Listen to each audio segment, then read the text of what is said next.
വിജനതയിൽ ഒരു മരം. എഴുതിയത് ശ്രീലത വർമ്മ. അങ്ങു ദൂരെ ഒരിടമുണ്ട്, പേരോർമ്മയില്ല.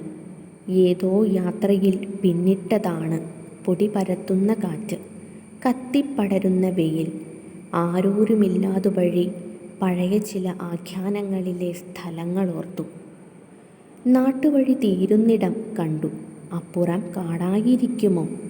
ആയാലും അല്ലെങ്കിലും നിരപ്പായ ഒഴിഞ്ഞ ഒരിടമാണിത്. പുല്ലുപോലും മുളയ്ക്കാത്ത മണ്ണിൽ. പക്ഷേ ഒരു മരം അങ്ങനെ ചില്ലകൾ വിരിച്ചു നിൽക്കുന്നു. മെല്ലെ മരച്ചുവടണഞ്ഞു. അവിടെ ഇരുന്നിരുന്ന് വെറുതെ ആലോചിച്ചു. ഇതെങ്ങനെ ഈ മരം ഇവിടെ? ഇതെന്തുകൊണ്ട് ഈ മരം ഇവിടെ? യാത്ര കഴിഞ്ഞു. ഞാൻ തിരിച്ചു വന്നു. കുറേ നാൾ പിന്നിട്ടു. പെട്ടെന്നൊരു ദിവസം ആ മരത്തെ ഓർത്തോർത്തിരുന്നപ്പോൾ വിജനതയിൽ ഒരു മരം എന്ന ഈ കവിത വന്നു. ഇതെങ്ങനെ ഈ കവിത? ഇതെന്തുകൊണ്ട് ഈ കവിത? അതുപോലെ മറ്റൊരു മരത്തെ കാണാത്തതുകൊണ്ട്, അതുപോലെ മറ്റൊരു മരം ഓർമ്മയില്ലാത്തതുകൊണ്ട്. അതിനാൽ മാത്രം ഈ കവിത.